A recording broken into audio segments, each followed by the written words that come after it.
नमस्कार, मैं हूं दीपक मुनि और आप हैं मेरे साथ डे टीवी पर। तो इजराइल और फलस्तीन के बीच टू स्टेट सॉल्यूशन पर आगे काम बढ़ाने के लिए यूएन में एक टू स्टेट कॉन्फ्रेंस शुरू हो गई है। इस कॉन्फ्रेंस को होस्ट कर रहे हैं सऊदी अरेबिया और फ्रांस। जी हां, फ्रांस जिसने भी पिछले हफ्ते फलस्तीन को स्टेटहुड की मान्यता देने का फैसला लिया था, और ऐसा करने वाला फ्रांस G7 देशों का इकलौता मेंबर है। इस मीटिंग को यूएस और इजराइल दोनों ने बायकॉट किया है, पर भारत इस मीटिंग में शामिल हो रहा है। भारत को मिलाकर 120 देश इस मीटिंग में शामिल हो रहे हैं, जो इजराइल और फलस्तीन के बीच टू स्टेट सॉल्यूशन पर डिस्कस करेंगे। India shares historic and strong ties with our Palestinian brothers and sisters. We have always stood by them, and our commitment towards the Palestinian cause is unwavering. We were the first non-Arab country to recognize the state of Palestine. We support the Palestinian people in various ways, directly and through our support to other organizations such as UNRWA. Our endeavor is to make a tangible impact on the daily lives of the Palestinians by implementing projects in diverse sectors. India is currently implementing projects valued at more than $40 million.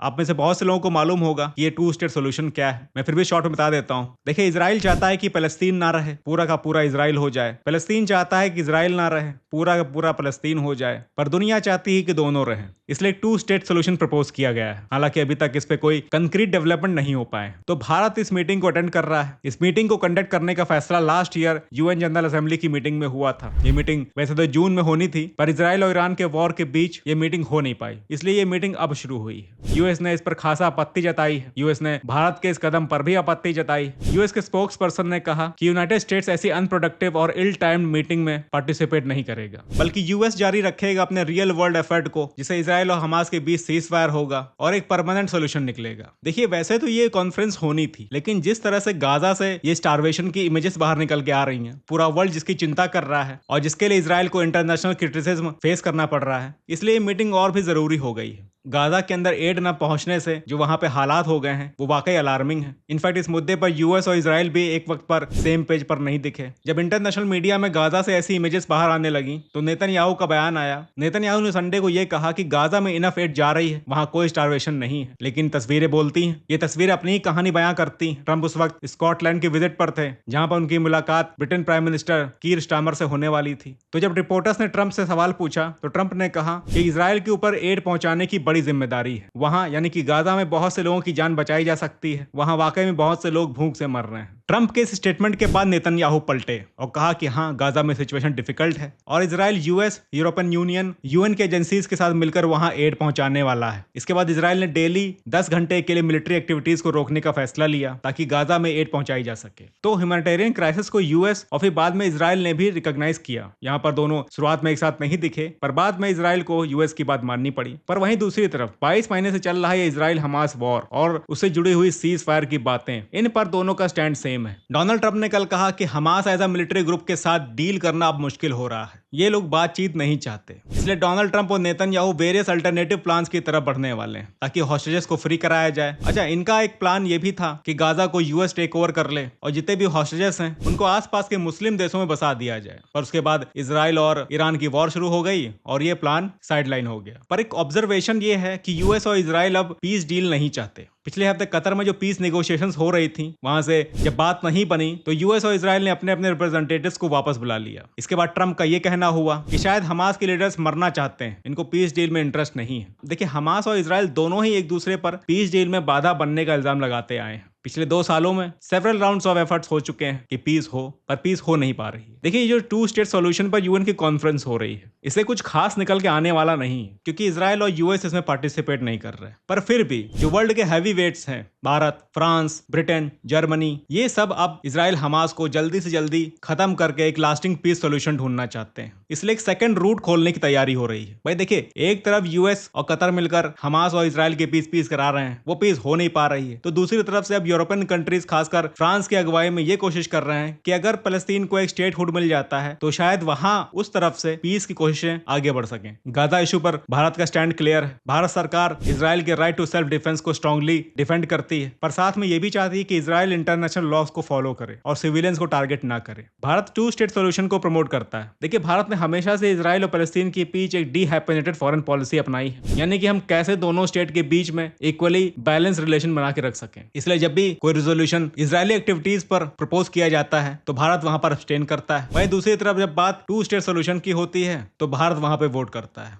सो भारत का stand clear. तो यहाँ पे अगर France की अगुवाई में Israel Hamas के बीच या कहें तो इजराइल पैलेस्तीन के बीच कोई पीस सोल्यूशन निकल के आता है तो भारत उसको सपोर्ट करेगा। बाकी आप किसको सपोर्ट करते हैं अपने व्यूज कमेंट्स में बताइएगा। तो फिलहाल के लिए इतना ही, मिलते हैं नेक्स्ट वीडियो में, तब तक के लिए जय हिंद।